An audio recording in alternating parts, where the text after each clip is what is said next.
Indigo airlines से जुड़ी हुई खबर। इंडिगो एयरलाइंस का सर्वर डाउन हो गया है। इंडिगो की वेबसाइट इससे प्रभावित हुई है।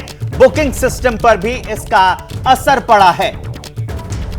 रविकांत मेरे सहयोगी फोन लाइन पर जुड़ गए हैं। सर्वर कब डाउन हुआ, कब तक ठीक होगा रविकांत? देखिए, करीब 45 मिनट हो चुके हैं सर्वर को डाउन हुए और वेबसाइट और बुकिंग सिस्टम दोनों ही स्लो डाउन है। और जो दिल्ली एयरपोर्ट है खास तौर से, वहां पर यात्रियों को ज्यादा परेशानी हो रही है, वहां भीड़ लग गई है। लेकिन जो इंडिगो के कर्मचारी हैं वो कोशिश कर रहे हैं कि मैनुअली ये टिकटिंग का काम कर सकें ताकि जो यात्री हैं उनको कम असुविधा हो। पूरे देश का जो नेटवर्क है वो स्लो डाउन है, लेकिन सबसे ज्यादा परेशानी जो दिल्ली और मुंबई जैसे बड़े एयरपोर्ट हैं वहां पर ज्यादा हो रही है। फिलहाल दिल्ली एयरपोर्ट पर ज्यादा परेशानी है, जिसको दूर करने की लगातार मैनुअली कोशिश की जा रही है।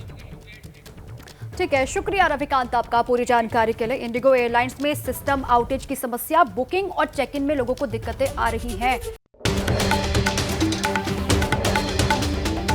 हरियाणा के हिसार में बीजेपी कांग्रेस कार्यकर्ताओं में झड़प। बीजेपी उम्मीदवार और कांग्रेस उम्मीदवार के समर्थक आपस में भिड़े, जमकर चले लात घूंसे।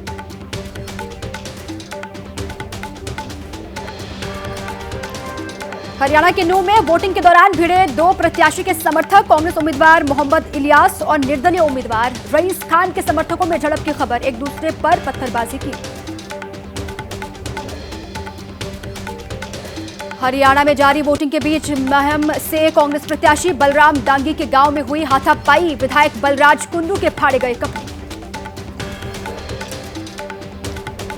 निर्दलीय चुनाव लड़ने वाले 4 नेताओं को बीजेपी ने पार्टी से 6 साल के लिए निष्कासित किया। कुरुक्षेत्र से बीजेपी सांसद नवीन जिंदल की मां सावित्री जिंदल को भी किया गया निष्कासित। हिसार से निर्दलीय मैदान में है सावित्री जिंदल।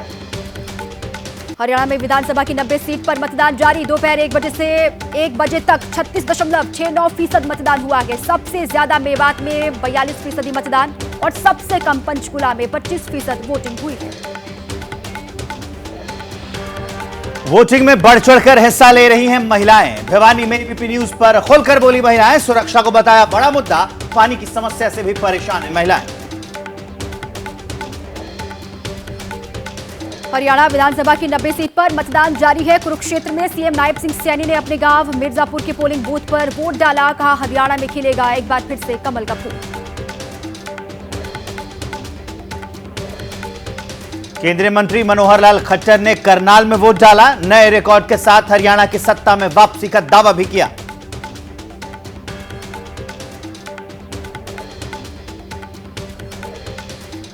हिसार में कुमारी सैलजा ने मतदान किया। लोगों से बढ़ चढ़कर वोटिंग में हिस्सा लेने की अपील की। वोट डालने के बाद कुमारी सैलजा का बड़ा बयान, पार्टी आलाकमान तय करेगा मेरा अगला रोल, महिला सीएम का फैसला हाईकमान करेगा। कैथल में रणदीप सुरजेवाला ने वोट डाला। कांग्रेस के सीएम फेस को लेकर उन्होंने कहा, आकांक्षा रखना बुरी बात नहीं, मौका मिलेगा तो जरूर सेवा करूंगा। अंबाला में अनिल विज ने वोट डाला। सीएम पद पर भी दावेदारी ठोक दी। बोले, मैंने हमेशा पार्टी का हर आदेश माना, जनता चाहती है मैं सीएम बनूं। रेसलर विनेश फोगाट ने अपने गांव बलाली में मां और भाई के साथ मतदान किया। जुलाना से बतौर कांग्रेस उम्मीदवार चुनावी मैदान में है विनेश फोगाट। हरियाणा के पूर्व सीएम भूपेंद्र सिंह हुड्डा ने रोहतक में वोट डाला। बोले, कांग्रेस आ रही है, बीजेपी जा रही है। आईएनएलडी सुप्रीमो ओम प्रकाश चौटाला बोले, हरियाणा में आईएनएलडी होगी किंग मेकर की भूमिका में। अभय सिंह चौटाला ने भी दावा किया, 30 से 35 सीट पर जीतेगी आईएनएलडी। हम किसी के पास नहीं जाएंगे, बल्कि बीजेपी और कांग्रेस वाले हमारे पास आएंगे। जेजेपी नेता और हरियाणा के पूर्व डेप्यूटी सीएम दुष्यंत चौटाला ने परिवार के साथ मतदान किया। हरियाणा के भविष्य के लिए लोगों से वोट डालने की भी अपील की। हरियाणा के पूर्व मंत्री नरवीर सिंह ने गुरुग्राम में मतदान किया। पूर्ण बहुमत से बीजेपी की सरकार बनने का दावा किया। बोले, दुष्यंत चौटाला की छवि से बीजेपी को हुआ था नुकसान। बीजेपी नेता कुलदीप बिश्नोई ने हरियाणा की आदमपुर सीट पर वोट डाला। आदमपुर सीट से कुलदीप के बेटे भव्य बिश्नोई लड़ रहे हैं बीजेपी के टिकट पर चुनाव। चुनावी मैदान में बिहार के पूर्व सीएम लालू यादव के दामाद चिरंजीव राव रेवाड़ी में मतदान किया। वोट डालने से पहले गाय को रोटी खिलाई, शनि मंदिर में पूजा अर्चना की, दर्शन किए। ओलंपिक पदक विजेता मनु भाकर ने झज्जर में अपने गांव गोरिया में पहली बार वोट डाला। लोगों से अपना जनप्रतिनिधि चुनने की अपील भी की। हरियाणा विधानसभा चुनाव को लेकर राहुल गांधी ने किया वीडियो जारी। युवाओं को रोजगार और किसानों की समृद्धि के लिए वोट डालने की युवाओं से अपील की। कांग्रेस सांसद दीपेंद्र सिंह का बयान। हरियाणा के हर वर्ग और क्षेत्र से कांग्रेस को मिल रहा है समर्थन। कांग्रेस के पक्ष में चल रही है लहर। सिरसा से लोकहित जनशक्ति पार्टी के उम्मीदवार गोपाल कांडा ने वोट डाला। वोटिंग से पहले मंदिर में पूजा अर्चना की। उन्होंने कहा, कांग्रेस ने किसानों का अपमान किया। पीएम मोदी ने जितना किसानों का सम्मान किया है उतना किसी ने नहीं किया। हरियाणा के मेवात में वोटिंग के लिए लगी लंबी लंबी कतार। मतदाताओं ने शिक्षा, चिकित्सा, बेरोजगारी, महंगाई को मुद्दा बताया। कांग्रेस से बीजेपी में आई किरण चौधरी का बड़ा बयान। बीजेपी ने हरियाणा में किया है ऐतिहासिक काम। बीजेपी के टिकट पर तोशाम विधानसभा सीट से चुनाव लड़ रही हैं श्रुति चौधरी। हिसार के एक पोलिंग बूथ पर मतदाताओं के लिए सेल्फी पॉइंट भी बनाया गया। उंगली में लगी स्याही के साथ फोटो क्लिक कराते नजर आए वोटर। महाराष्ट्र के दौरे पर पीएम मोदी। चुनाव से पहले प्रदेश को दी बड़ी सौगात। कृषि और पशुपालन से जुड़े कई योजनाओं का शुभारंभ पीएम मोदी ने किया। महाराष्ट्र से पीएम मोदी ने कांग्रेस पर साधा निशाना। कहा, कांग्रेस करती है देश को बांटने का काम। दलितों, पिछड़ों का कांग्रेस अपमान करती है। महाराष्ट्र को सौगात देने से पहले वाशिम में पोहरा देवी स्थित जगदम्बा माता मंदिर में पीएम मोदी पहुंचे। माता रानी की पूजा अर्चना की, आरती भी उतारी। 2025 में नीतीश कुमार ही होंगे मुख्यमंत्री का चेहरा। जेडीयू कार्यकारिणी की बैठक में यह प्रस्ताव पारित हुआ। संगत पंगत नाम से कार्यक्रम चलाने का भी प्रस्ताव पारित किया गया।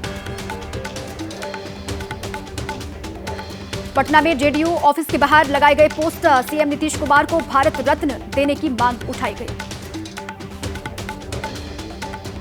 नीतीश के लिए भारत रत्न की मांग को आरजेडी ने बताया हास्यास्पद। प्रवक्ता मृत्युंजय तिवारी बोले, नीतीश जी ने मोदी से बिहार को विशेष राज्य का दर्जा मांगा, वो नहीं मिला। विशेष पैकेज नहीं मिला तो भारत रत्न क्या खाक मिलेगा। बिहार में बाढ़ की त्रासदी के बीच में सियासत तेज है। पीके की जन स्वराज पार्टी ने पटना की सड़कों पर पोस्टर्स लगाए। लिखा, पूरा बिहार डूब रहा है, बिहार का राजकुमार दुबई घूम रहा है। दिल्ली सचिवालय में सरकार और बीजेपी विधायकों की मीटिंग में जमकर हंगामा। बस मार्शल की नौकरी को लेकर मीटिंग चल रही थी। मानहानि केस में पुणे की कोर्ट ने राहुल गांधी को भेजा समन। 23 अक्टूबर को पेश होने के लिए कहा गया। 6 अक्टूबर से फिर से केजरीवाल की जनता अदालत दिल्ली के छत्रसाल स्टेडियम में लोगों से संवाद करेंगे। ईडी सीबीआई की गिरफ्तारी को लेकर बेगुनाही के सबूत भी देंगे। दंतेवाड़ा नारायणपुर के जंगलों में 31 नक्सली मारे गए हैं। सभी नक्सलियों के शव बरामद कर लिए गए हैं। मौके से AK-47, LMG राइफल समेत कई खतरनाक हथियार बरामद। नक्सल समस्या को लेकर दिल्ली में 7 अक्टूबर को बड़ी बैठक। केंद्रीय गृह मंत्री अमित शाह करेंगे अध्यक्षता। नक्सल प्रभावित राज्यों के सीएम और गृह मंत्री इसमें शामिल होंगे। 5 राज्यों की 22 ठिकानों पर एनआईए की छापेमारी। आतंकी साजिश का शक है। महाराष्ट्र के जालना और संभाजीनगर से 3 संदिग्ध हिरासत में लिए गए। जम्मू कश्मीर के कुपवाड़ा में आतंकवादियों की घुसपैठ की कोशिश नाकाम। 2 आतंकी ढेर। पूरे इलाके में सर्च ऑपरेशन जारी।